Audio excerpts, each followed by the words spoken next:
Charity, the noblest of all qualities. Giving is a noble quality, and indeed blessed are those who have that quality. Apart from the punya that accrues, the act of giving itself provides immense satisfaction and joy, which are heightened if the recipient happens to be a worthy person. Even an extremely generous person may give only a portion of his wealth for good purposes.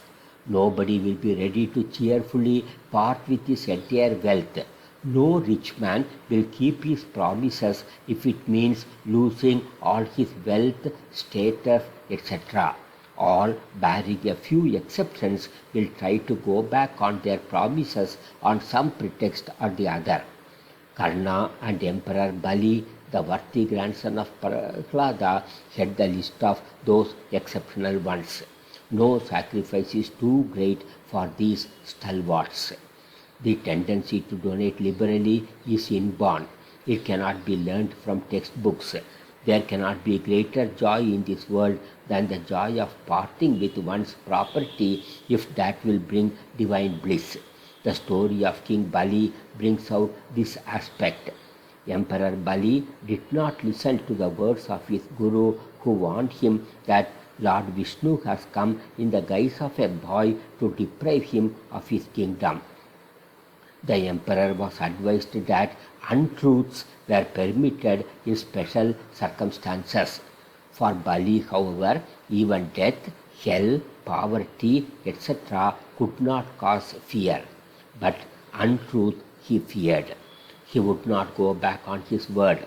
In case the boy was the Lord himself, he was the most fortunate as the giver. The emperor was unconcerned about material possessions, and his contention was that God could do no harm to him. A man who is pleased with what he has is always happy, whereas the man who is swayed by the wanderings of his wayward mind will never find happiness, since he is always discontented. These truths were expounded by Sri Vamana when Bali requested him to ask for valuable gifts from him.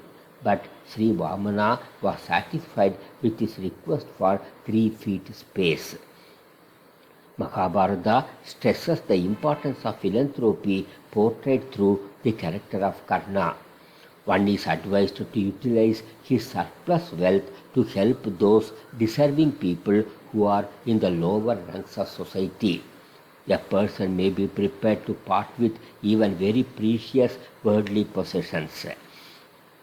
But when it comes to giving away that too to a stranger the fruits of all his good actions, people will start thinking twice.